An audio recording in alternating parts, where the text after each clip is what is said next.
Naging matagumpay ang pagdaraos ng LGU Binmaley Mental Health Awareness Symposium and Team Building 2025 na pinangunahan ni Mayor Pedro A. Merera III at OIC HRMDO Maria Fatima Angelos Reyes, Team Building Committee Chairman. Binuksan ang programa sa pamamagitan ng Mental Health Awareness Symposium kung saan tinalakay ang mahahalagang kaalaman ukol sa pangangalaga ng mental well-being ng mga kawani.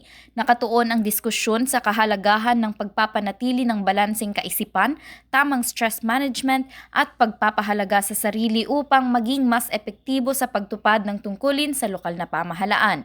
Sinundan ito ng masiglang team building activity na pinangunahan naman ng Philippine Red Cross Pangasinan Chapter sa pamumuno ni Mr. Rex Vincent Escanio. Iba't ibang aktibidad ang isinagawa na naglalayong mapalakas ang samahan, komunikasyon at pagtutulungan ng mga empleyado ng LGU. Sa mensaheng binigay ni Mayor Merera, binigyang diin niya ang kahalagahan ng malusog na kaisipan at matibay na ugnayan sa loob ng tanggapan upang makapaghatid ng mahusay at tapat na paglilingkod sa publiko. Pinuri rin niya ang aktibong pakikilahok ng mga kawani sa mga inihandang gawain.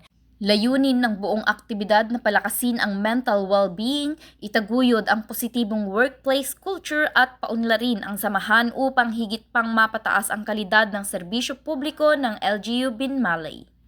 Para sa Bombo Reports First Edition, Patrol numero 2, Bombo Jaira Anca nag-uulat. This is Bombo Radio Philippines, the #1 and most trusted source of news and information. Basta Radio, Bombo!